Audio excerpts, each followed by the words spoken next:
Bwana Yesu asifiwe.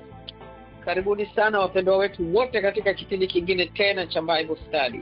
Kama kawaida, kipindi cha Bible Study kinaletwa na kanisa la Umoja lililopo Dallas, Texas. Tunamshukuru sana Mwenyezi Mungu kwa kutupa kibali hiki cha kuweza kujifunza neno la Mungu kwa kutumia njia ya mtandao. Vipindi vyetu vya Bible Study vinakuwa hewani kila Alhamis kuanzia saa 1 mpaka saa 2 usiku. Na Alhamisi ya mwisho wa mwezi huwa tunakuwa na kipindi maalum, kipindi cha dakika 90 ambacho kinakuwa ni kipindi cha maswali na majibu. Tunamshukuru sana Mwenyezi Mungu kwamba tunaweza kujifunza neno la Mungu kwa kutumia lugha yetu pendwa, lugha ya Kiswahili. Basi na bila kupoteza muda, ningeomba nimkaribishe Brother Jerry Mkoni ili aweze kutupa utaratibu wa vipindi vyetu vya Bible Study, na ndipo aweze kumkaribisha mwalimu wa siku ya leo. Karibu sana Brother Jerry. Amen. Sana sana Priska Mungai sana akizungumza mubashara kutoka makao makuu ya huduma zetu hapa Dallas, Texas. Karibu kwa kipindi cha Bible Study kinachojia kwa sana makanisa ya Umoja. Kipindi kinakujia kwa lugha ya Kiswahili. Na somo kama alivyosema mwenzangu ni kipindi cha Bible Study. Somo letu ama title ambayo tutaendelea nayo ni dhabihu yako ni nini? Dhabihu yako ni nini? Sehemu ya kwanza ilikuwa Jumapili iliyopita, Septemba 18, 19 kama uko nyumbani South Africa. Kwa siku ya leo ikiwa ni Oktoba 2 hapa Marekani, Oktoba 3 kule nyumbani South Africa. Ama zaidi nikasema kwamba ni siku ya 275 kati ya 365 za mwaka huu, wiki 40 katika zile 52. Katika sehemu ya pili ya kipindi hicho tulifundishwa na mtumishi wa Mungu mchungaji Gilbert Wela kutoka makanisa yetu pale Umoja Houston. Katika sehemu ya kwanza wale ambao tulikuwa katika kipindi not only tulipata good introduction, lakini vile vile alisimama na Warumi 12 yote kama ilivyo. Alifungua Ezekiel 28 mpaka 15, alitembea na Ufunuo 12:7 mpaka 10, and then akarudi Isaya 14:11 15, na alimaliza na Ufunuo 20:1 mpaka 3. Vyote hivyo akitoa anaelezea baadhi ya vitu. Moja kati ya basi ni sehemu ama levels za juu, kwa kusema kwamba dhabihu ni levels za juu ya sadaka za kawaida za kujitoa muhanga kwa ajili ya Yesu Kristo katika binafsi yako. Tapita hapo tena. Alisema kwamba dhabihu ni level ya juu ya sadaka ya kawaida kwa kujitoa muhanga kwa ajili ya Kristo kwa nafsi yako. Alipita na wasifu kama 5, na akikazia kabisa kwamba wasifu ule sio kusifia bali ni wasifu kwa maana ya attributes. Kwamba Shetani aliishi ndani ya Eden, tunakifahamu hicho, na kwamba alishuka ama ametupwa kwetu na ana ghadhabu kali juu yetu. Na alisema kwamba alitaka kujifananisha na Mungu kwa wakati fulani, lakini vile akisema kwamba bado ana nguvu, Ufunuo 20:3 hiyo. Na alisema kwamba amepewa mipaka na Mungu mwenyewe. Kwa hivyo hizo ni attributes ama wasifu 5 wa sifa, sio wasifu wa sifa 5 ambazo mtumishi wa Mungu alitueleza ama alitufundisha katika sehemu ya kwanza ya kipindi hicho. Na muone yuko tayari kabla sijamkaribisha, basi nafasi yako ya mwisho kuwa shemasi kile kuchokaribisha katika kipindi hiki, whether ilikuwa ni flyer ama ilikuwa ni reminder katika WhatsApp, tafadhali kuwa shemasi, karibisha wengine ukasema kwamba kipindi chako cha Bible Study cha makanisa Umoja kwa lugha ya Kiswahili kipo hewani. Na kumbuka basi kusikia na kuwa hewani tuko mubashara. Kumbuka kusubscribe kama hujafanya hivyo katika tovuti yetu ile ama channel yetu ile YouTube inaitwa Umoja Church Bible Study, Umoja Church Bible Study. Baada ya kusema hayo, basi nimkaribisha tena kwa mara nyingine siku ya leo, sehemu ya pili na ya mwisho ya somo letu, mtumishi wa Mungu mchungaji Gilbert Wela. Mchungaji Wela, karibu tena katika kipindi chako hiki cha Umoja Church Bible Study, sehemu ya pili na ya mwisho ya somo la dhabihu yako ni nini. Nitakukaribisha, utafunga kipindi kwa sala jioni, ukitaka kupita kwenye summary kidogo pale tulipoishia, karibu. And then baada ya pale karibu tutakuwa hewani kwa dakika nyingine 40, tutakuwa na nyingine 15 za mwisho kwa ajili ya maswali na majibu kwa siku ya leo. Mchungaji Wela, karibu sana. Amen. Asante sana mtumishi wa Mungu Jerry, lakini pia dada Priska na timu yenu nzima ambayo ni safu au ni dawati la Bible Study au somo la Biblia. Mungu awabariki sana, na nakushukuru Jerry kwa sababu nilikuwa nasema nitatoa summary, lakini umeonyesha kwamba wewe ni mmoja wapo katika wanafunzi bora kabisa katika kufuatilia masomo haya. Hivyo ulivyoeleza ndivyo hivyo nilichomaanisha, na ndivyo hivyo nilivyosema. Kwa hiyo yani umepita mle. Kwa hiyo sitaenda kwenye ufupisho au summary ya ile nyuma, nitaenda moja kwa moja na sehemu ya pili, lakini nitaomba kwa dakika moja, alafu moja kwa moja nitaenda kwenye sehemu ya pili ili tuende na muda ambao uko mbele yetu. Baba, katika jina la Yesu mfalme wa falme, wewe ni Mungu wetu na ni baba yetu. Tunakushukuru kwa kipindi kizuri kama hiki ambacho umetupatia Bwana. Baba, tunakaribisha Roho wako Mtakatifu katikati yetu katika madhabahu hii. Wewe ambaye unatufundisha somo, mimi ni mdomo tu, mimi ni kinywa tu, mimi ni ulimi tu, inashuka chini Baba. Wewe uinuke juu na unene na watu wako kupitia Roho wako Mtakatifu. Wewe ambaye ni mwalimu wa kweli na ambaye unatufundisha siri nyingi za Mungu, ukanene nasi siku ya leo. Mioyo yetu i tayari kupokea kutoka kwako. Asante kwa ajili hao watumishi ambao wanaandaa masomo hayo, wanaandaa dawati hili, wanaandaa kipindi hiki. Mungu ukaendelee kuwapa maisha bora, ukaendelee kuwapa mafunuo mengine zaidi kwa ajili ya dawati hili la Bible Study. Kwa utukufu wa jina lako Yesu Kristo mfalme, nimeomba hivi na nikiamini. Amen. Amen. Amen. Amen. Amen. Sasa nashukuru sana, nisikia mtumishi wa Mungu dada yangu Anchila kula anaitwa Baby Favor jina lingine, akazungumza akasema taji zitazidiana. That's true. Hiyo ni ukweli kabisa. Hilo neno linanifurahisha, na nilikuwa nianzie, yani hiyo inafanana kidogo na hicho nataka kusoma mistari yangu ya kwanza ambayo ni Daniel sura ya 12. Nitaanzia Daniel sura ya 12 kuanzia mstari wa 3 na kwenda mpaka mstari wa ngapi? Daniel sura ya 12, nisome mstari wa 2 mpaka wa 3 tu, pale panatosha. Nitalinganisha na maneno ya dadangu wa Nchila. Anasema, tena wengi wa hao walalao katika mavumbi ya nchi wataamka, yani ambao watakuwa wamefuka, anazungumzia habari ya ufufuo. Wataamka, wengine wapate uzima wa milele, wengine aibu na kudharauliwa milele. Mstari wa 3 anasema, na walio na hekima watang'aa kama mwangaza wa anga. Hizo ni taji. Na hao waongozao wengi kutenda haki watang'aa kama nyota milele na milele.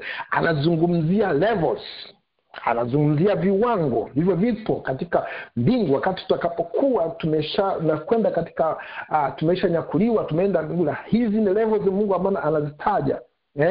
Kuna watang'aa wengine kama mwanga wa anga, na anazungumza na watang'aa kama nyota milele na milele. Anazungumza watang'aa kama mwangaza wa anga, na hao waongoza ametoa levels hizo. Lakini watang'aaje mpaka wapate kiwango cha kung'aa kama nyota za mbinguni, kuwa na mwangaza kama hao? Ni lazima wapitishwe kama vile dhahabu.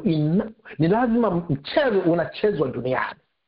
Mbinguni kule unaenda kupokea taji, kule hakuna kushughulika. Kazi yote inafanyika hapa duniani. Taji unayokwenda kuipokea kule mbinguni kwa level zile ambazo Mungu, kuna taji nyingi zimetajwa kwenye Biblia, lakini ili taji uende kuipokea ni lazima mchezo uchezwe hapa duniani. Lazima upigane hapa duniani. Sasa tukiruka tukaenda ambao katika mistari ambayo tumeizoea katika Agano Jipya, katika ile Waefeso sura ya 10 na sura ya 6, Waefeso 6 kuanzia mstari wa 10 pale, nafikiri Waefeso 6 mstari wa 10. Ile mstari tumeizoea, nataka nigusie kidogo tu alafu tupate mwanga kidogo kule ninakokwenda. Nianzie mstari wa 10 pale kama nilivyosema, hatimaye mzidi kuwa hodari. Sasa anazungumza kwamba mzidi, tayari mko hodari, lakini muendelee kuwa hodari. Yani katika ubora wenu mlionao muwe bora zaidi. katika Bwana na uweza wa nguvu zake, kwamba ni lazima unapokuwa bora uwe bora zaidi, lakini katika nguvu za Bwana, yaani nguvu za Yesu Kristo. Ile nguvu, sehemu nyingine nazungumza ile kazi kwa kadri ya nguvu itendayo kazi ndani yako, kwamba kuna kila mtu anapozungumza kadri anazungumza kiwango, kwamba kila mtu anacho kiwango cha kutenda kazi, lakini kile kinachofanya kazi ndio kinachomruhusu kuonyesha kwamba anaweza kukabiliana na vitu fulani, ndio anaweza kutoka kwa ujasiri fulani kwa sababu ya kile kiwango. Yesu anazungumza habari kwamba ukiwa na imani kama punje ya haradali, kwa kiwango hata kidogo tu unaweza kuhamisha milima. Sasa huyo ni Yesu. Lakini hapa anasema hatimaye mzidi kuwa hodari katika Bwana na katika uwezo wa Mungu. Halafu anazungumza mstari wa 10, vaeni silaha zote za Mungu. Anazungumza kuvaa. Why? Ukijiuliza kwa nini ni vae silaha? Yesu, watu wengi wanasema Yesu amemaliza kazi msalabani. Kila mtu ukizungumza hilo, na wengine tumefundishwa tetelestai kwamba Yesu alishamaliza kazi na alisema imekwisha. Kwa hiyo mtu anatoka kifua mbele, anajua kwamba Yesu alishamaliza kazi, sina haja sina wasiwasi, hii vita yote naweza nikaipiga. Yesu alimaliza kazi yake aliyotumwa na Baba. Sasa Yesu ile kazi aliyomaliza ya kwako hajaimaliza, ya kwako ni ya kwako. Ya Yesu alimaliza kazi, na alichomaliza kufanya ni kwamba akakupa wewe equipment, akakupa vifaa vya kupigana. Ni kwamba nguvu unazotakiwa kuwa nazo ni lazima ni kama vile kabla hujaenda vitani unapewa silaha, unaifanyia mazoezi, unajua kupiga risasi, lakini hutapewa silaha ukaenda vitani kabla hujafanya mazoezi. Hautakwenda kupambana hata kama ni mchezo wa ngumi ukaenda kwenye ulingo wa ngumi kabla hujafanya mazoezi. Hautaenda kucheza mpira huko kwenye viwanja kabla haujafanya mazoezi. Utapewa mpira, utapewa jezi, utapewa viatu vizuri, utapewa kila maji ya kunywa, kila kitu, ufanye mazoezi. Utakapotoka kule umeiva, unaenda kupita. Sasa Yesu kazi aliyoifanya ni kuhakikisha kwamba anakupa vifaa vya kupigana na yuko sambamba na wewe.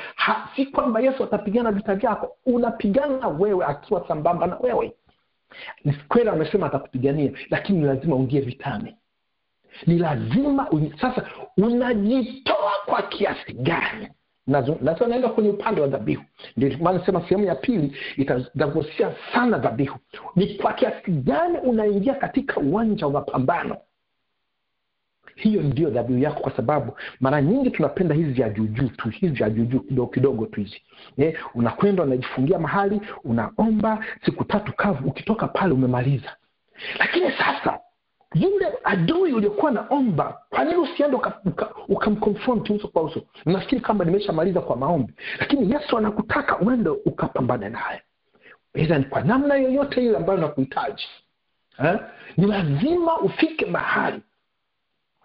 Unakuta mara nyingi hata sisi ambao ni watu hasa si walokole nasema tunasimama na taifa la Israeli, au nafanya wengine nasema nafanya nini, wale wenzetu wa Arabu wanasema wanaenda kupigana kule wenyewe, wanaenda wanapeleka sisi tuingie kwenye maombi tu. Nenda na wewe kule, si umesema uko nao, jitoe uende na wewe kule. Mtu hawezi kwenda kule wewe kujifungia chumbani na kuomba tu, inaishia hapo. Lakini kuna watu wanachukua hatua ya kuingia katika uwanja wa vita. Anajua na watoto anaweza kafa akawaacha, lakini hiyo ni level, ni kiwango cha kujitoa. Sasa nimesoma katika hiyo, ndio maana nazungumza sasa katika mstari wa 11 nimesema hiyo Efeso 6, anasema vaeni silaha zote za Mungu mpate kuweza kuzipinga hila za shetani. Sehemu nyingine nasema to wrestle au kupambana na nguvu za shetani. Kwa maana nyingine ni kwamba shetani ameachiwa nguvu. Biblia ndio maana Mungu kama alivyosoma sana, alipotupwa huko chini, Mungu hakumnyang'anya nguvu zake, alimwacha endelee na mapambano. Hiyo swali aliuliza mtumishi wa Mungu Mercy, kwa nini alimwachia? Hilo ni swali ambalo ni vizuri kumuuliza Mungu, ni vizuri kuingia katika moyo na kutamuza Mungu, kwa nini ulimwachia huyu shetani? Ni kwamba sisi ametupa nguvu za kumpinga. ametupa uwezo lakini kwa nini amwachie shetani aje kupambana na sisi? Tena ana ghadhabu nyingi, tena anaunguruma kama simba apate kutumeza, tena anatuletea magonjwa, tena anatuletea mapepo, tena anatuletea vitu vya ajabu. Mara nyingi tu anatukwamisha kwa sababu anayo majeshi. Ndio maana katika mstari huu ndio maana nasema mpate kuzipinga hila za shetani. Kwa mstari wa 10, kwa maana kushindana kwetu si juu ya damu na nyama, bali juu ya falme. Anazungumza habari ya falme. Shetani ana kingdom, ana falme zake, amegawanya, amejiwekea mahali ambapo kwamba hapa katika taifa la Marekani yuko mfalme anayedhibiti hii nchi nzima hii. Na katika hao tena anazungumza habari ya falme, anazungumza habari ya mamlaka. Ni kama unasema kuna FBI pale, ufalme, halafu ufalme unatoa mamlaka kwa FBI na mamlaka kwa CIA pale. Anazungumza vitu kama hivyo. Anasema anajua wakuu wa giza, kuna wakuu wa majimbo wa state, wote hao yuko ambao amewapa juu ya governor wa Texas, juu ya governor wa Iowa, juu ya governor wa sijui wapi pale, yuko mkuu wa anga lile. Kama haya maneno yote anazungumza, unaweza kaona katika Danieli wakati anazungumza, ametoka kuomba, anasema malaika yule anamwambia mkuu wa anga alinizuia. Kwa maana pale kuna mtu ambaye alikuwa anatawala pale, alinipinga, lakini akamwita Mikaeli akamsaidia, akaweza kupenya pale. Na hii tunasema ni territorial. Tunaomba tusome katika uone kwamba haya mapepo na falme na mamlaka zimewekewa mahali, na zikiwa mahali pale zinaweka mizizi, hazitaki kutoka, kwa sababu ndipo alipopewa mamlaka tawala. Tusome katika Marko sura ya 5, tuone pale kwenye pepo fulani. Marko sura ya 5, na fikiri tuanzie mstari wa 9 au wa 10. Ngoja niangalie.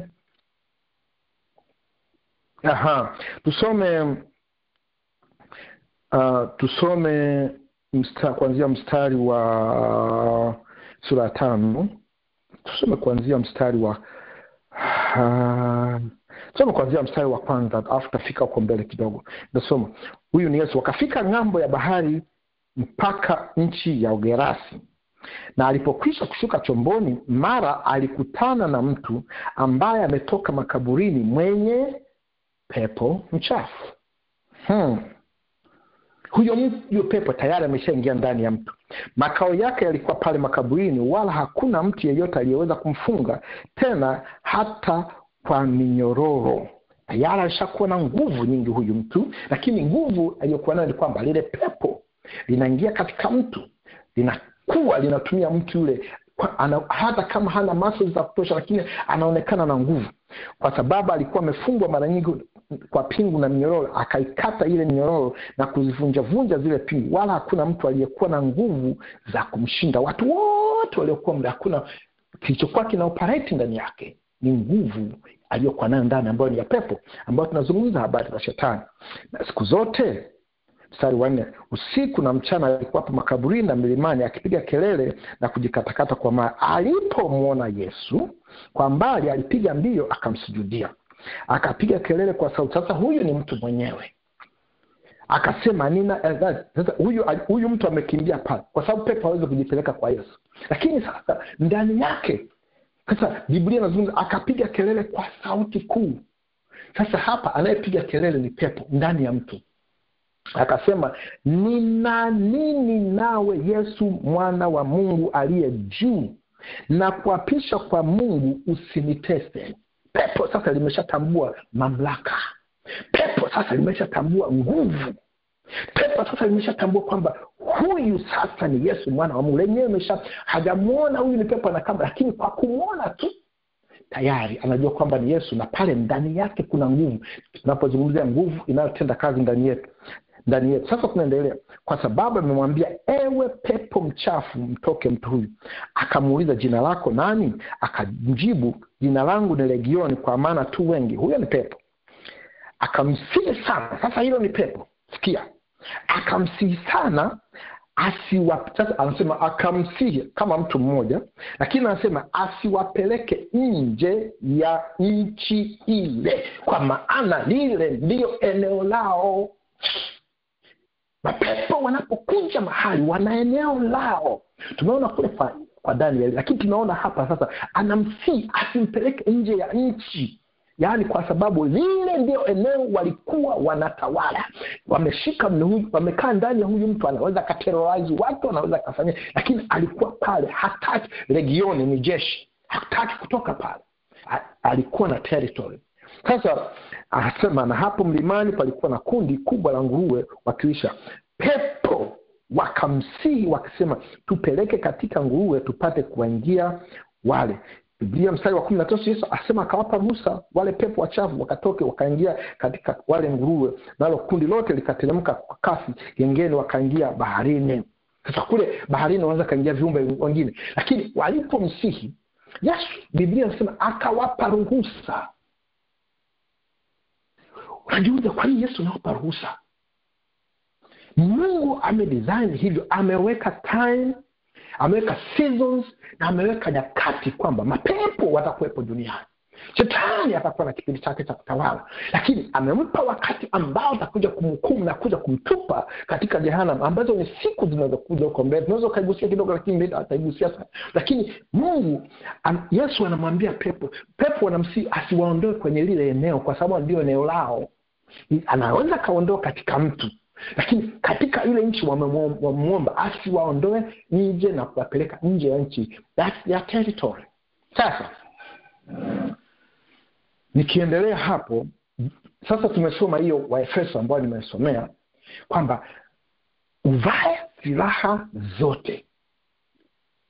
Na Mungu akishakupa kitendea kazi, anakutarajia ufanye kazi, ujitoe. Sasa kuna vitu ambavyo nataka tuviangalie hapa. Ukubwa, kila mtu Mungu anampa jukumu la kufanya. Ukubwa wa jukumu utakalopewa utegemea zaidi na vitu vitatu: utashi, utayari. Hii kwa Kiswahili sijui itahitaje, lakini nitasema ni kwa moyo wako, kujitoa kwa moyo wako wote. Yaani kujitoa kwako ni kwa moyo wako wote, ambayo sasa naita commitment. Lakini mengine ya Kiswahili inaitwa utashi, na nyingine inaitwa utayari na commitment. Sasa ukisoma Isaya sura ya 6 na mstari wa 8, tunamwona Isaya pale anao utayari na anao utashi. Hiyo ngoja tuisome. Isaya 6 mstari wa 8 anasema, kisha nikasikia sauti ya Bwana akisema, ni mtume nani? Naye ni nani atakaye kwenda kwa ajili yetu? Isaya anasema, ndipo nilisema mimi hapa. Sasa hiyo ni utashi. Sehemu ya pili anasemaje? Nitume mimi. Huo ni utayari. Unaona, amejiweka tayari, ana utashi. Mimi hapa. Namba 2, nitume mimi. Sasa hizo ni levels ambazo watu wengi wanazo, lakini nafika mahali mtu anaweza kawa na utashi, akawa na utayari, lakini commitment hakuna. Mnaenda naye mahali anakuacha solemba. Lakini tuendelee mahali. Tusome Wakolosai sura ya 3 na mstari wa 23. Nataka tukifika na dakika 45 angalau niwe nimemaliza nisomo, tuingie kwenye maswali. Wakolosai sura ya 3 na mstari wa 23. Anasema lolote mfanyalo. Lolote mfanyalo. Yaani kama unajitoa sasa, lifanyeni kwa moyo kama kwa Bwana, wala si kwa binadamu. Yaani sasa muwe na moyo wa kujitoa, muwe na utashi na muwe na utayari. Sasa nataka nione commitment ni moyo wote. Maana unaweza kuwa na utashi na ukawa na nani, lakini moyo wote. Sasa tusome Mambo ya Nyakati. Nataka niwapeleke pale. Mambo ya Nyakati wa kwanza sura 28 na mstari wa 9. Sasa huyu ni Suleiman na baba yake Daudi. Sasa Daudi anamuhusia Suleiman kwamba sasa unaenda kuchukua kiti, lakini ngoja nikwambie maneno yafuatayo. Anasema, nawe Suleiman mwanangu, mjue Mungu wa baba yako, ukamtumikie kwa moyo mkamilifu, yani with the commitment, yani kwa moyo mkamilifu. Yani utakapojitoa, utakapokuwa tayari na utakapokuwa una utashi wa kumtumikia, ukawa na utayari, hakikisha moyo wako mkamilifu, yani usiache chembe. Ndipo inakuleta kwenye eneo la commitment, na kwa nia ya kumkubali, kwa kuwa Bwana hutafuta mioyo yote na kuyatambua mawazo yote ya fikra. Ukimtafuta ataonekana, na ukimwacha atakutupa. Sasa huyo ni Mungu. Sasa tunaenda hiyo Warumi tulishaisoma, Warumi 12 ambayo ni mstari wa kwanza tulishaisoma.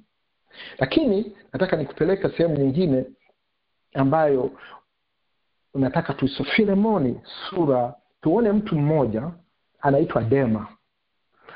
Alikuwa tayari wa kumtumikia Bwana, alikuwa na utashi wa kumtumikia Bwana, lakini commitment ilikuwa hauna. Nataka kukupa mfano wa mtu mmoja katika Biblia. Tutaanza na Suleiman. Wengine wanao utashi lakini hawana utayari. Hata sisi katika huduma zetu tulizonazo, unakuta kwa mfano, tusome kwa mfano, wengine unakuta mtu kama Musa alikuwa alikuwa haiko tayari, anamuuliza maswali mengi. Yona the same thing, mpaka Mungu anamsaidia. Ukienda kwa Gideon, mpaka Gideon katika wakati wameshapigwa na Wamidiani alikuwa na sita. Utayari haukuwepo, utashi unakuwepo, lakini utayari hakuna. Sasa ngoja tusome Filemoni, tutapata mtu mmoja anaitwa Dema. Filemoni hiyo ina sura moja. Sasa mstari wa 24 Paulo anaandika hivi: na Marko na Aristarko na Dema na Luka watendao kazi pamoja na mimi. Hao ni watu ambao Dema yumo kwenye listi. Watendao kazi na mimi ni watu ambao wanachapa kazi na Paulo.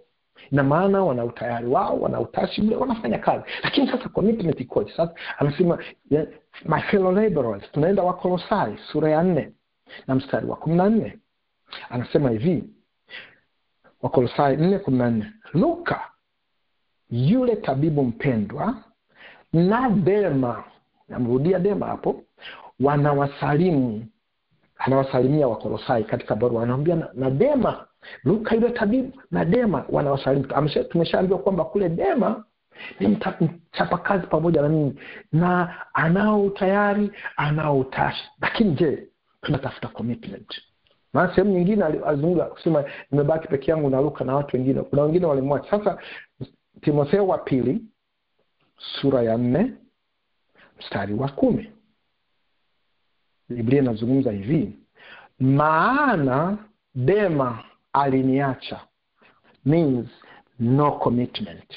Hakuwa amejitoa kwa moyo wote. Huku tumemwona alivyomwelezea vizuri, anawasalimia, mtenda kazi pamoja na mimi na kila kitu. Anakuja katika Timotheo wa pili, Paulo anamjulisha Timotheo kwamba katika mambo haya yanayonipata na karibia kuna nini, lakini anasema maana Dema aliniacha na kuishia hapo. Paulo anaeleza akiupenda ulimwengu huu wa sasa, akasafiri kwenda Tesalonike. Kuna wengine waliondoka wakaenda, sema Kristo amekwenda Galatia, hiyo ni kwa ajili ya kazi. Sito amekwenda Dalmatia, au walikwenda na kazi. Lakini anamzungumzia Dema. Dema alikuwa anakaa, lakini hana commitment ya kazi ya Mungu. Sasa nakupa mifano ambayo nataka nikupe mfano na watumishi kadha wa kadha ili tumalizie hii katika hizi dakika tulizobakiza hizi kama 15. Nataka nikupe mifano ya watu katika Biblia ambao kubwa wa kazi unayopewa. Na nimesema kila mtu anapewa jukumu lake. Unaweza kawa hapo kwa Bible study, hapo mnafanya hivyo, watumishi mko Bible study mmejicommit kutengenezea vipindi, na pengine mnajinyima muda wenu katika vitu kadha wa kadha. Lakini je, hapo ndio mwisho wako? Je, hiyo taji yako itang'ara sana kwa kiwango, au unaweza kuongeza kitu ambacho taji yako ing'are zaidi? Sasa ukipewa sana, of course uwezo kumzidi mbeba maono, lakini katika wigo wako unaweza kufanya kitu kikubwa. You cannot outshine yule mtu ambaye amekuweka. Lakini je, hakuna wigo unaweza kupanua kweli? Sasa kazi nataka nizungumze watu ambao Mungu aliwatumia. Tunaweza tukaanza hata na mtu kama Samson. Tunaweza tukaanza na mtu kama Samson. Alipewa jukumu la kuwatetea taifa. Alipewa jukumu la kulitetea taifa la Israeli, kupambana na Wafilisti. Hilo ni jukumu kubwa. Sasa Mungu anamwita yeye mnadhiri, anamwambia tena nitumia clip, lakini Samsoni yeye Mungu amempa vigezo na silaha zote, akampa na kitu ambacho kitamsaidia aweze kupambana na commitment alikuwa nayo. Sasa uzito aliyokuwa nao wa kubeba taifa la Israeli mabegani, alikuwa tayari kupambana na kila mtu aliyekuwa anakuja mbele yake. Aliweza akateleza kweli mpaka kariski na maisha yake akafa. Unamchukua mtu mwingine kama Daudi, aliitwa kuwa mfalme, lakini aliitwa akapewa jukumu la kupambana na Goliath. Achana na mambo ya kuwa mfalme wa Israeli, alipewa jukumu la kupambana na Goliath. Alikuwa anajua anapokwenda kupambana na Goliath anaweza kufa. Nguvu aliyokuwa nayo Goliath, aliingia, alibeba imani, akasema nitampiga huyu mtu. Lakini anajua Goliath, uzito, ukubwa wa Goliath, nguvu ninayopambana nayo, ninakwenda kujitoa mhanga. Ni kama hao wanaojilipua. Anasema hapa nakwenda kujilipua, ngoja nikapambana na hili jitu, kama kufa na nife. Elia Mtishbi alipewa kazi ya kudili na Ahab na Jezebel na lile taifa, na akafanya kazi ya kudili. Nataka hapo tusome mstari mmoja, Yakobo. Tusome Yakobo katika Elia Mtishbi, ambapo tunasemaga huyu ana nguvu, ni mtu kama sisi. Tusome katika Yakobo sura ya 5 mstari wa 17. Yakobo sura ya 5 mstari wa 17. Biblia inasema hivi kwa habari ya Elia Mtishbi, anasema Elia alikuwa mwanadamu mwenye tabia moja na sisi, akaomba kwa bidii mvua isinyeshe, na mvua haikunyesha juu ya nchi muda wa miaka 3 na miezi. Sasa watu wengi tunapenda kujilinganisha kwamba Elia alikuwa kama sisi. Elia alikuwa na jukumu. Elia alipewa task. Elia alipewa kulibeba taifa la Israeli. Elia alipewa kupambana na Jezebel. Elia alipewa kupambana na Ahab. Elia simuona alikuwa anakimbia, anafanya hivyo, anakimbia kuponya maisha yake, lakini Elia alikuwa na jukumu, alikuwa na assignment. Hata alipokuwa anatoka kule mafichoni kuja kujionyesha kwa mfalme Ahab, alikuwa anajua anakabiliana na kifo. Alipokuwa anapambana na wale manabii 400, alikuwa anajua anakabiliana na kifo. Jezebel alipokuwa anamwambia na kuchinja kesho yake, na kesho nakuja kuchinja kama ulivyowafanyia, alikuwa anajua kinachomkabili. Usijilinganishe na Elia ukasema na mimi niko sawa na Elia. Hauko sawa na Elia. Kitu gani umepewa na ukaweza kuonyesha mfano kwamba nimekabiliana na kifo? Elia ni level nyingine. Ni mwanadamu kama sisi. Kama unachozungumzia tabia ni kwamba alikuwa anakula, alikuwa anakunywa, alikuwa analala usingizi kama wewe, na alikuwa anaona njaa. Lakini ukiingia katika ulimwengu wa roho, Elia si mwenzako. Elia si mwenzangu mimi. Elia ni level nyingine. Alipewa kukabiliana na Ahab. Alipewa kukabiliana na nani? Wewe umepewa kukabiliana nani? Huyu alijidhabihu mwenyewe kwamba mimi Mungu niko tayari kupambana na hawa watu. And he went. Nachukua mtu mwingine. Tunaweza kumzungumza Musa, ambaye nasema alikwenda kukabiliana na Farao. Na kukumbuka Esther ameenda kukabiliana na mfalme. Esther anazungumza habari kwamba kama anaenda kukabiliana na mfalme, kwamba kama kufa na nife, alijitoa kwamba sasa mimi I'm going to die kwa sababu ya taifa hili, kwa sababu ya watu wangu. Sasa ukiweka dhabihu aliyoitoa, ni kwamba uhai wake alishachukua dhabihu, akatoa moyo wake, roho yake akaiweka pembeni pale, kwamba kama ni kufa wacha nife. Kwa hiyo anabeba mzigo aliyokuwa ameubeba mabegani wa taifa zima la Israeli, la Wayahudi, wale Wayahudi. Ni mzigo mkubwa sana, na anakwenda kumface mfalme akijua yako mawili tu, kufa kupona. Ni lini ndugu yangu umefikia hatua ya kwamba nimeshajidhabihu, ninapokwenda huku ninakufa au ninapona? Ni lini? Ni lini? Yeremia amepewa hiyo. Yeremia tunaweza kusoma Yeremia amepewa taifa la Yuda, lakini amepewa na mataifa yanayomzunguka. Tusome, ukisoma labda usome mwenyewe, ukisoma Yeremia Mungu anazungumza habari nimekupa kumwana kufanya nini na kufanya nini. Yeremia sura ya 1 mstari wa 1 mpaka wa 10, unaweza kusoma kwa wakati wako. Twende na wakati. Mungu anampa kazi Yeremia. Angalia Yeremia aliyoyapitia, mpaka hii naipendaga kuizungumza sana. Yeremia amepewa lile taifa la Israeli na mataifa yanayozunguka na kukabiliana na wafalme, akienda kukabiliana na wafalme mpaka wanamkamata, wanamtumbukiza katika mashimo, mpaka anakosa maji ya kunywa kwa siku kadhaa, anakosa chakula kwa siku kadhaa kwa sababu ya kuitetea kazi ya Mungu. Na Biblia inazungumza, Yeremia mahali anazungumza kwamba ole wangu, ole wangu, anasema yani nisiposema neno la Mungu, ndani yangu nasikia kama mifupa inaungua. Yani kwamba ndani yake kuna moto na waka wa kutangaza neno la Bwana. Na anasikia kwamba anakabiliwa na kifo, anasikia kwamba anakabiliwa kwamba yani hapa hata kwenda, lakini anasema ole wangu nisipotangaza neno la Mungu. Kwa hiyo anasikia kama mifupa inawaka ndani yake, inabidi asonge mbele aende, lakini anakwenda kukabiliana na vita. Tunaona mahali fulani mpaka mfalme anataka kumuua. Sehemu nyingine waliomfungia mpaka anafika, ni mtumishi wa Mungu, anafika mahali anambembeleza mfalme, na kuomba sana mfalme, unitoe huko, kwa maana huko nitakufa. Naomba uniondoe katika ule uwanda, unipeleke mahali pengine, kwa sababu huko naweza nikafa. Anajibembelezea apate uhai wa kuishi. Ndipo wakamtoa kule. Mfalme akamsaidia, akasema hebu mtoe, mpeleka kule. Lakini alikuwa anakabiliwa na kifo, lakini alikuwa hawezi kuacha kulisema neno la Mungu. Yeye mtu kama mimi na wewe hapa, ukiona kuna kifo pale, anasema hii bwana, ngoja nitumie hekima tu hapa sitasema neno la Mungu, ngoja niende pembeni, afu nikipata chance ndio nitasema. Lakini kwa sababu umekabiliana na nini? Lakini anasema ole wangu, kwa sababu nisipolisema neno la Mungu, nasikia ndani yangu kama mifupa inawaka moto. Sisi nguvu yetu tulionayo walokole, wengi wetu, si wote, wengi wetu kama vile vimbwa vinabweka, vinarudi ndani, vimefika mkia anarudi ndani ya nyumba hivi. Kazi yetu kwa nyingi tuombe, kufunga, kuomba, tuomba, kufunga, lakini kutoka nje ndio mtihani mkubwa.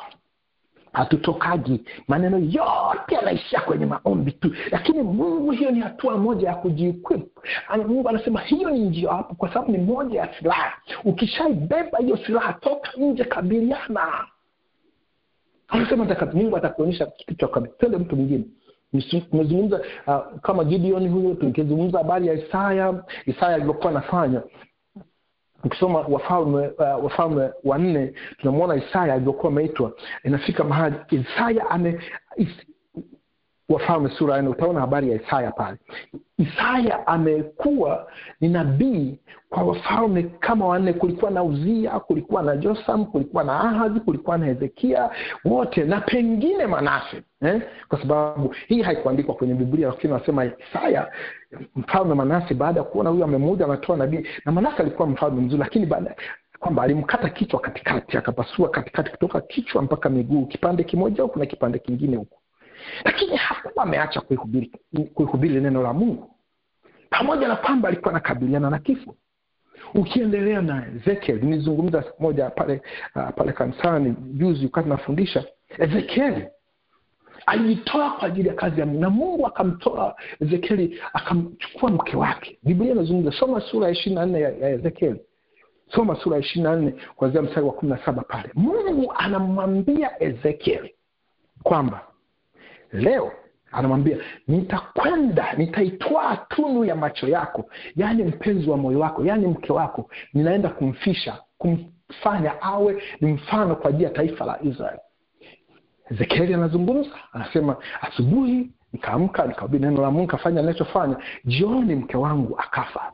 Na Mungu akamwambia subutu, usilie wala chozi lisitoke, wala usiende usije kujipaka majivu, wala usile chakula cha maombolezo yasisikike kwako. Huyu nimemchukua mke wako. Huyu Mungu anamchukua mke wa mtu ambaye Biblia inazungumza tu kwamba alikuwa anampenda sana, tunu ya macho yake. Alafu Mungu anamtumia kifo cha yule nani kwamba ni kama taifa la Israeli ninavyolipenda limekufa mbele yangu. Lakini hakuna mtu wa kumuuliza swali, kwa nini Mungu unamchukua mke wangu halafu unaniambia nisilie, halafu unaniambia hata nisiomboleze, kwamba iishie hapo, mke wako amekufa, zika, mchezo umeisha. Huyu ni mtu ambaye Mungu amemwita kwa ajili, yani anatoa dhabihu ya mke wake, na hakuna mtu wa kumuuliza Mungu hilo swali, kwa sababu Mungu ndiye alimwambia mimi ndiye namchukua mke wako. Wewe huna swali, huna cha kuniuliza, ridhika ninachokwambia, mke wako namchukua, wewe endelea na kazi ya Mungu, na usilie, chozi lisitoke, na usivae sijui magunia na kujipaka majivu. Endelea na kazi ya Injili, endelea na kazi ya kuihubiri kazi. Sasa tumezungumza, sasa nichokaa nataka kuzungumza hapa tunapokwenda kumalizia hili dakika 4. Wakati mwingine tunasema tunakwenda kukabiliana na taski kubwa, yani majukumu makubwa ya kimungu. Ndio maana nimezungumza toka mwanzo, kama alivyokuwa nazungumza hapa dadangu Anchila, kwamba taji zinazidiana. Taji zinazidiana kwa jinsi unavyojitoa, na level ya kujitoa sisi hizi za lele mama. Nizungumza kama alivyotoa shamba la mtumishi wa Mungu Geni, kwamba ni sadaka ile ya juu sana. Sio kulijua neno tu halafu haliwe kwenye application. Sio kuwa na maombi mengi sana, na inapotokea mahali unasema tutumie hekima. Unakabiliana na shida, unakabiliana na kifo uso kwa uso. Nakumbuka mtumishi mmoja alianza kama huduma huko nyumbani. Alianza huduma kwa njia ya uimbaji. Akaimba, baadaye Mungu akamwita akawa ni mwinjilisti na mchungaji. Lakini akawa mostly sasa akajikita kwenye mkoa mmoja, akawa kule anasema mimi nataka ni dili na mapepo. Nataka nikikisha kwamba napiga mapepo. Ndugu yangu, ndio maana watu wengi, hata watu waliokoka katika, wakifika mahali anakutana na pepo anasema hili mwite mchungaji. Kwa sababu anajua kiwango alichojitoa cha kukabiliana na pepo au kukabiliana na hali ambayo ni ya kutisha. Ni ndani yake ile kazi inayoitwa kwamba inatenda kazi ndani yake ni ndogo sana, kiwango ni kidogo sana. Hujajitoa kuzama kabisa, kwa sababu Mungu anawatafuta watu ambao wako tayari kufa kwa ajili ya Injili. Huyo mchungaji, nikimalizia hii portion, huyu mchungaji akahubiri. Sasa akaenda mahali akasema mimi kazi yangu ni kudili na mapepo katika mkoa mmoja tu, sio nchi nzima, katika mkoa mmoja tu. Sasa kule mahali kuna mapepo makubwa, akasema mimi huko ndio kutaka. Sasa umejiandaa, Mungu anakutuma na Mungu anakusaidia, lakini anakutaka ujijaze na nguvu za Mungu. Ndio maana ile kazi, ndio maana Yesu kila saa alikuwa anachomoka, anaenda anajificha, anaomba, anarudi kazini. Ndio maana sehemu nyingine Yesu anasema mtu amemgusa tu, anasema nguvu imenitoka. Kuna nguvu iliyokuwa imejaa imemtoka, ikaenda kumponya mtu. Yesu anaenda kujijaza tena. Sasa huyu mtu akaenda huko akapambana naye. Sasa wakati wa kuomba na nini, anakazana kule muda kuna nini. Sasa ikafika ni mtu si kwamba hajaokoka, ameokoka. Anamjua Mungu kweli, ana mke, ana watoto wake 2 by that time. Mapepo yakamtandika, akaruka kichaa, akawa anasema hovyo, wakamrudisha wakamrudisha kwenye mkoa wa kwao kule. Amekuwa kama mtu anataka kuokota makopo, ndugu zake wanatafuta tiba, watu wanatafuta kumwombea, na bahati mbaya na walokole wengine ambao walikuwa wanasema tumuombee, wanasema ni pepo kubwa hili. Huko alikokwenda Bwana alijipeleka mwenyewe, maana Bwana mapepo yamempiga sawa sawa. Lakini akajitoa mtu mmoja mwanga, akasema najua huyu mtu kilichompiga ni nini. Mimi nakwenda kufunga na kuomba, mimi nakwenda kuifanya, mimi nitakwenda kumwombea huyu mtu usiku na mchana. Akaenda, wakajisha actually walikuwa 3, wakaenda wakamwombea. Hii mambo ya kupeleka hospitali Milembe hayo alikuwa ni ya kawaida. Mke wake alishakata tamaa, lakini alipokuja hata mapepo yaliyomtoka ni yale yaliyokuwa anayapiga, yalikuwa amemvamia. Nguvu ilipungua ndani yake. Alikuwa amejitoa, lakini toa kiwango gani? Wakati mwingine unakwenda kuyatafuta mapepo kuyapiga, na yenyewe yamejiandaa kushindana kwetu. Sijui ya nyama, sijui ya damu na nyama. Kuna falme, kuna mamlaka, kuna wakuu. Ili uweze unafikiri kwa nini Danieli pale hakuweza kutoboa pale? Na Mungu anamtegemea sana. Hakuweza kutoboa pale mpaka malaika anatumwa kwenda bomoe pale. Malaika wa Mungu ametoka kule, anashindwa kupeleka ujumbe kwa Danieli. Malaika ametoka mbinguni kwa Baba, anashindwa kupenya pale kufikisha ujumbe, mpaka anamuita yule malaika Mikaeli kwamba nisaidie hapa, nitoboe nipeleke ujumbe. Mchungaji huyu akafunga. Siku hizi ni kiboko huyu mchungaji sasa hivi. Napoacha jina lake tu, lakini sasa hivi ni kiboko. Ukimwona anahubiri baada ya kufunguliwa akasema sasa nimejua njia nilizopigwa.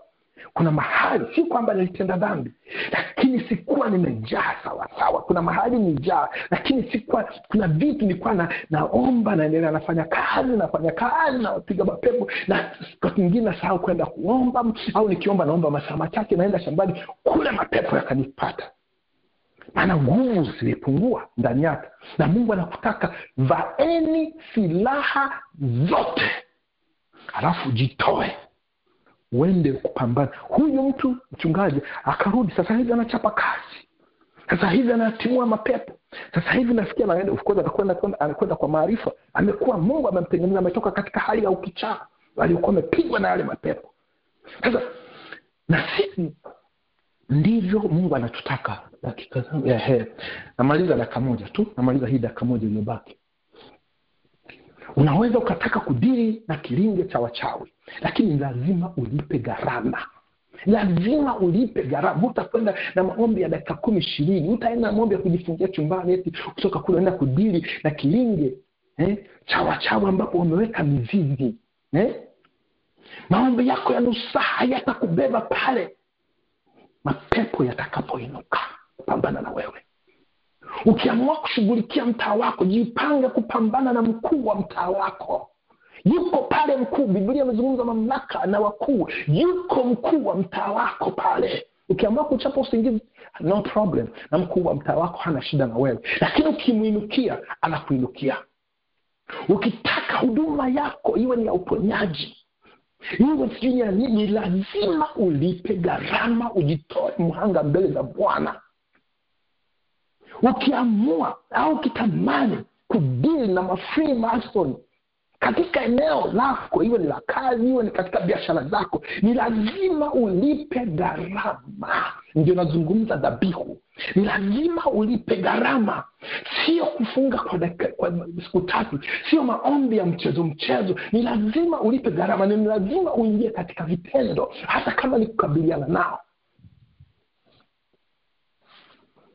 Ukubwa au dhabihu yako ina kiwango gani?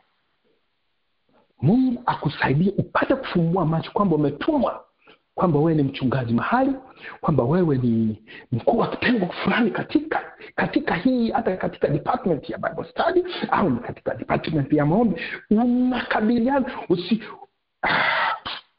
Mungu atusaidie sana. Bwana Yesu asifiwe sana. Mungu atusaidie sana, na tujue kwamba kadri unavyoingia mahali, kuna gharama kubwa inahitajika katika ulimwengu wa roho. Bila hiyo hatutafika mbali. Karibu mtumishi wa Mungu Jerry Mkonyi, uendelee na kipindi. Wow. Amen. Asante mtumishi wa Mungu mchungaji Gilbert Bella kutoka makanisa yetu pale Umoja Houston. Sehemu ya pili ya mwisho wa somo letu hili la dhabihu yako ni nini? Dhabihu yako ni nini? Kwa kweli tumeweza kujifunza mengi sana makubwa ambayo yatatunisha gharama zetu pamoja na ile maktaba zetu za kiroho katika kufahamu sehemu nzima ya mambo yote yanayohusiana na dhabihu. Mungu akubariki wewe pamoja na huduma yako pale Houston. Tubarikiwe sote. Amen. Sana. Naam, kama kawaida ipitia tu basi tunapata nafasi ya kutokuondoka na dukuduku, tunapata nafasi ya kuuliza maswali ama kuchangia katika yale ambayo umeweza kusikia, inawezekana kwa siku ya leo ama katika majuma mawili ya somo hili kwa maana part 1 na part 2. Angalia simu yako ambayo katika line hivi sasa live, yani mbashara, line yako ipo katika mute. Utajitoa katika mute kwa kubonyeza alama ya nyota nambari 6, utafanya mara moja tu, utakuwa hewani. Jina la kwanza na pale ulipo utapata dakika 2 mpaka 3 za aidha kuuliza swali ama kuchangia katika yale ambayo umeweza kuyasikia katika vipande hivi viwili la somo letu hili la dhabihu yako ni nini. Karibu.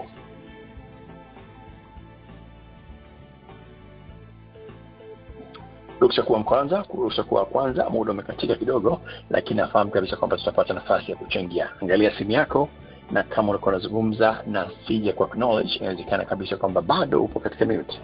Angalia simu yako, utabonyeza alama ya nyota nambari 6, yani *6 mara moja tu, nitakutoa katika mute. Jina la kwanza na pale ulipo, eneo utakuwa hewani. Karibu. Inawezekana usiwe na swali, lakini inawezekana somewhere during the subject hapa umeweza kusema hiyo tunasema kwamba kuna taa imewaka, kuna kitu umekielewa katika namna tofauti. Basi kama imekutokea wewe, inawezekana wengine wametumiss, basi share kitu pia. Tunaita kuchangia. Sasa hapo changia katika hicho, itatusaidia na sisi wengine kuweza kuona vile ambavyo mwenzetu taa imewaka, na ikasaidia vile kuashia na sisi taa yetu katika ufahamu. Tuko zaidi ya watu 50 na kitu katika lines ambazo naziona, na kama kuna wengine ambao mmekaa kifamilia zaidi, kwa zaidi ya moja katika line. Najua katika wote ambao tuko hapa wapo wale ambao wameweza ku-unmute simu zako. Naona line tuko connect kati na Mulika. Karibu. Amina, Bwana Yesu asifiwe. Amen. Karibu mwalimu Mesa. Mimi asante kaka Jerry, pia napenda kumshukuru mtumishi wa Mungu mchungaji Bwela. Asante sana kwa somo endelevu, Mungu akubariki sana. Mimi nina swali pale ambapo alisema kwamba uwezi ukajilinganisha na Elia, pale anaposema kwamba Elia alikuwa mwanadamu kama sisi, aliomba.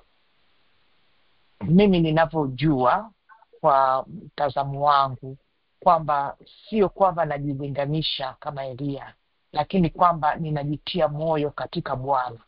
Kama Elia alikuwa mwanadamu na aliweza kuaccomplish au aliweza kufanya hivyo Mungu akimtumia, it means mimi pia ni mwanadamu nikisimama katika nafasi yangu inavyostahili, kwamba hata mimi Mungu anaweza kunitumia kama alivyomtumia Elia. Je, hivyo sivyo ilivyo? Kwa sababu unasema uwezo ukajilinganisha na Elia.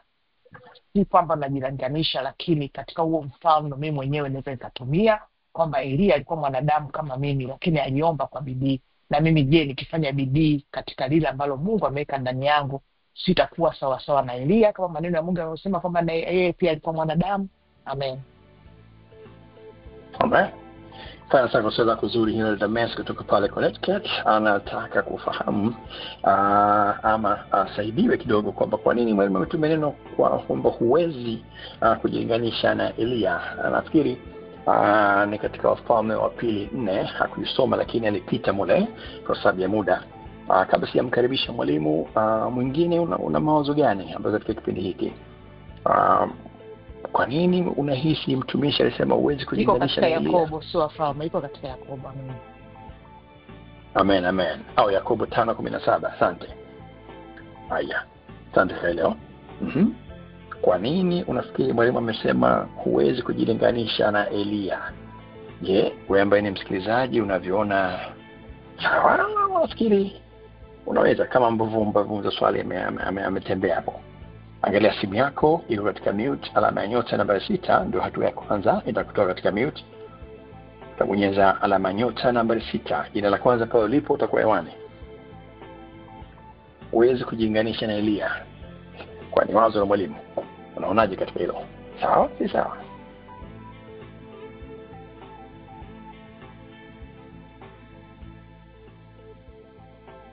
Okay, kama yupo anazungumza na una simu yako na kuhadaa, basi nirudi kwa mwalimu wa siku ya leo.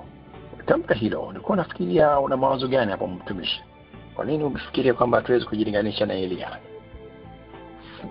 Amen. Nimezungumza kwamba tunaweza tukajilinganisha na Elia kwa habari ya kula na kunywa na kuwa ni mrefu, mfupi, kuwa na macho, kuwa na masikio. Hivyo vyote tunaweza tukajilinganisha naye. Kinachotutenganisha kati ya sisi, tunakuwa na kitu tunaweza kusema wish for una wish uwe kama fulani, unaweza ukawish kama fulani. Sasa uwanja tulionao ni mkubwa sana hata katika ulimwengu huu ulioharibika. Elia alipewa jukumu la kukabiliana na mfalme ambaye alikuwa ni mwovu sana, na mkewe ambaye alikuwa ni mwovu sana, kwa maana alikuwa anachezea karibu na kaburi.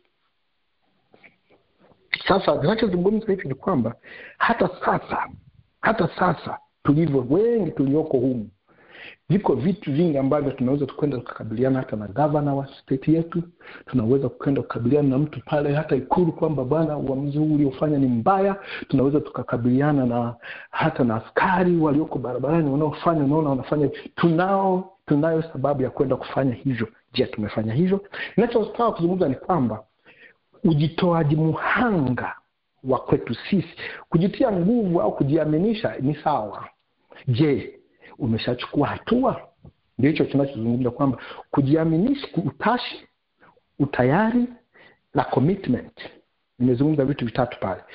Wengi tunaishia kwenye utashi na utayari, lakini unapokwenda kuchukua hatua ukaona ukubwa wa tatizo, tunanywea. Elia alifika mahali akakabiliana na mtu ambaye alikuwa anakaribia kumuua. Alikuwa yuko tayari kufa. Wengi wetu katika kipindi hiki, nazungumza katika hali ya kawaida hata ya kibinadamu, ukisikia mtu amekufa kwa ajili ya kazi ya Bwana, ni wachache sana. Ndio maana nasema kwamba we are numbered, tuko wachache sana. Kwa hiyo swali aliyouza ni zuri kwamba mimi ninachozungumzia ni level ya commitment na hatari tunazoweza kukabiliana. We can go and face those dangers kwa ajili ya kuifikisha Injili, lakini tunasita au tunachelewa kwa sababu ya kuhofia tuna watoto wetu, tuna nini, sije kawaacha nyuma. Huyu mtu mwingine anatoka anaenda kujili kama alivyokuwa Esther na Isaya. Majukumu yapo, lakini hatutoki. Sio kasema kwamba majukumu hayapo, yapo, na vitu vingi viovu vinafanyika duniani, tunatakiwa tutoke tuvikabili. But we don't do that kwa sababu tunataka tuishi, tunapenda sana maisha yetu. Amen. Ndio tofauti yetu na Elia. Amen. Sana mwalimu katika hilo.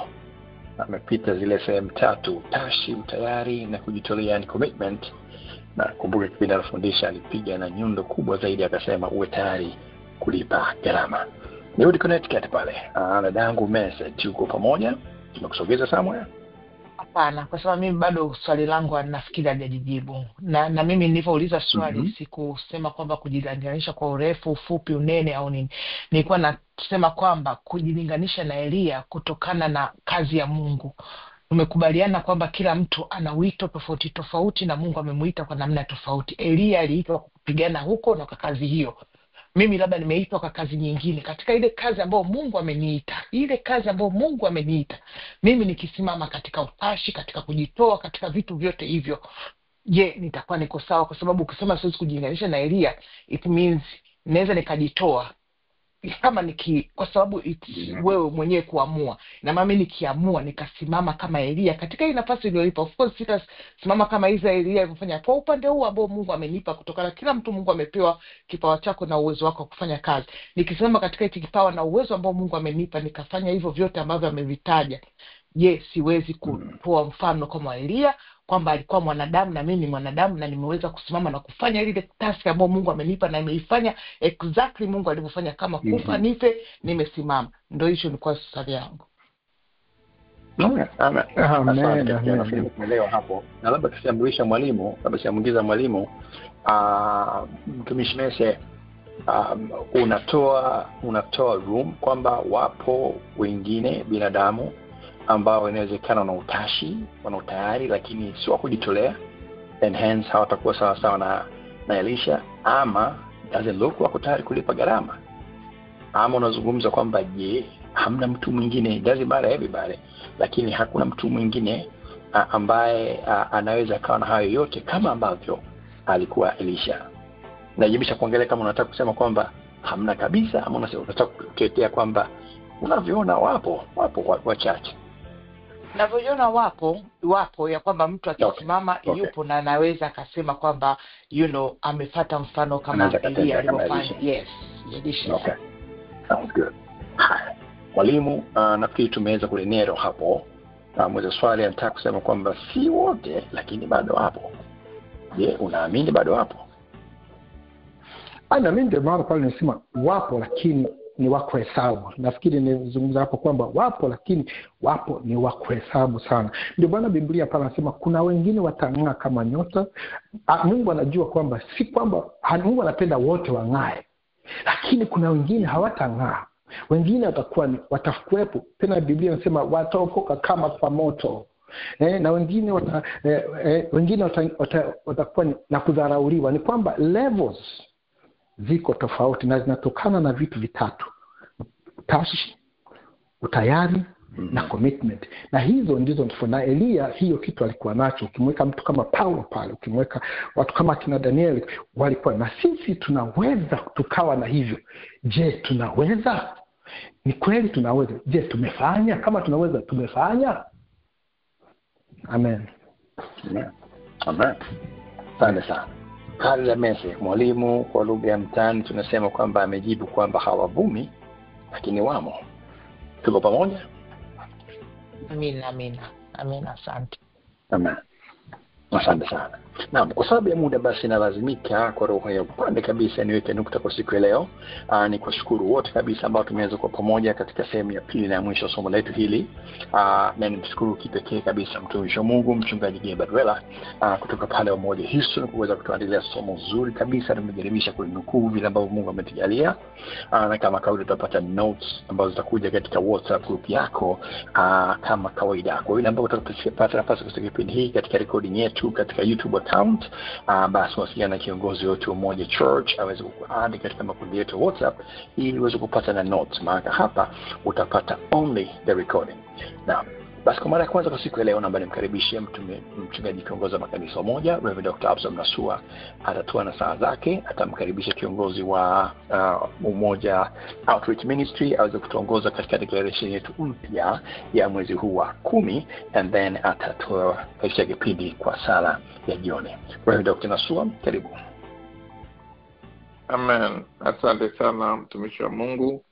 Nichukue nafasi hii kwanza kushukuru dawati zima la Bible Study chini ya Priska Mungamshana, wewe Brother Jerry, Hilda Biabato pamoja na Jimmy Msemo pamoja na Alan kwa kazi kubwa na nzuri mnayoifanya. Mungu awabariki sana. Amen. Pili, nichukue nafasi hii kumshukuru sana Mungu kwa ajili ya Pastor Gilbert Wela ambaye ameweza kutufundisha somo hili kwa majuma mawili na ameweza kwenda kwa kina sana. Mungu akubariki sana mchungaji kwa kazi kubwa na nzuri. Amen. Tubarikiwe sote. Na baada hapo tutakwenda kwenye declaration ambayo tutamkaribisha Pastor Mangesho au Mwalimu Sofia kwa sekunde 30. Alafu baada hapo tutatoa baraka za mwisho. Karibu kama mmoja hapo yupo. Mchungaji Mangesho kama katika nafasi ya kuzungumza, karibu. Amen. Basi declaration yetu ya mwezi huu wa 10, tunakwenda kupinga mauaji ya halaiki katika maeneo ya shule. Shule zote kuanzia za msingi, chekechea mpaka vyuo vikuu. Tunapinga zote mauaji yote ya halaiki ambayo shetani anaweza akasogeza maeneo hayo. Kwa sekunde 30 tuende kwenye declaration. Baba na Mungu wa rehema, katika jina la Yesu, uweza wewe yote katika yote Bwana, tunakwenda kinyume na roho za mauaji katika jina la Yesu, katika mashule, katika vyuo, katika jina la Yesu Kristo mwana wa Mungu aliye hai. Tunaomba Bwana ukazungushe wigo na ulinzi wa Roho wako Mtakatifu Bwana katika state ya Connecticut na damu yako inanena mema kuliko damu zote, itakwenda kunena mema juu ya katika jina la Yesu Kristo mwana wa Mungu Mungu aliye hai Baba, zungusha wigo, tufunike kwa damu yako Bwana Mungu. Hoja zile asili ambazo Bwana zinawafanya watu kufanya hivyo Bwana Mungu wa uishe wa rehemu kwa utukufu wa jina lako Bwana, katika jina la Yesu Kristo mwana Mungu aliye hai. Amen. Basi Mungu tunemtumikia kwa nguvu, upendo na uaminifu, yeye ambaye ahadi zake ni kweli na amini siku zote, awalinde, watunze na wafanikishe katika kila tendo jema, katika jina la Mungu Baba na Mwana na Roho Mtakatifu. Amen. Amen. Amen. Amen. Amen. Sana mtumishi mchungaji kiongozi wa makanisa moja Reverend Dr. Absalom Nasua kwa nasaa zako na vile kutoisha kipindi kwa sala ya jioni. Dawati nachukua nafasi kuwashukuru wote ambao tulikuwa pamoja kuanzia mwanzo mpaka mwisho kwa siku ya leo, ikiwa ni sehemu ya pili na mwisho somo letu hili la dhabihu. Kipekee naomba niwatambue baadhi ya watumishi ambao nimeona katika line kwa siku ya leo. Umeweza kupata nafasi kumsikia Dr. Nasua akizungumza. Na vile of course mtumishi wa fundisho siku leo mchungaji Gabriela wapo, lakini kusikia Minister Jessica Kataria kutoka hapa Dallas Texas, mama mchungaji mama askofu msore Eli Mgwamba pale Houston, mama mchungaji Annette Kapangalamuna wa pale Houston, mwalimu Olivia Andrews wa pale New Jersey, mwalimu mama Maro wa Wichita Kansas, pamoja na mchungaji Mangesho hapo katika nafasi ya kuzungumza, bahati alikuwepo.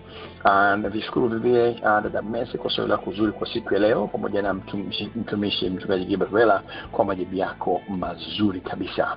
Naam, utakuwa ni mwisho kipindi chetu kwa siku ya leo. Kumbuka basi kuisha kipindi hiki na muendezo vipindi vingine vinavyojia kwa ishara makanisa ya umoja. Tutakuwa hewani tena wiki ijayo katika somo jipya kabisa, tega sikio, na nitakupa title, sitakupa mwalimu, ndiye kuna kichwa. Somo linalokuja ni heshima na maadili katika familia. Mwalimu mpya kabisa kutoka Tanzania, mwalimu ambaye ana profession ya kuwa daktari, PhD, mwalimu mzuri kabisa, na somo hili ni moja katika masomo ambayo ameyafundisha before, lakini yamekuwa kipendwa sana. Heshima na maadili katika familia. Tukutane wiki ijayo tarehe 9 ambayo itakuwa ni Alhamisi. Naam, kwa niaba ya wenzangu wote wa dawati hilo Umoja Church Bible Study la Priska Mungaya Mshana, Sister Hilda Biabato Kari, Brother Jimmy Msemo, Brother Allen Puru, na ito Jerry Mkonyi, tunatakiwa tamani ya Bwana. Tukutane tena katika vipindi vyetu vijavyo. Amen.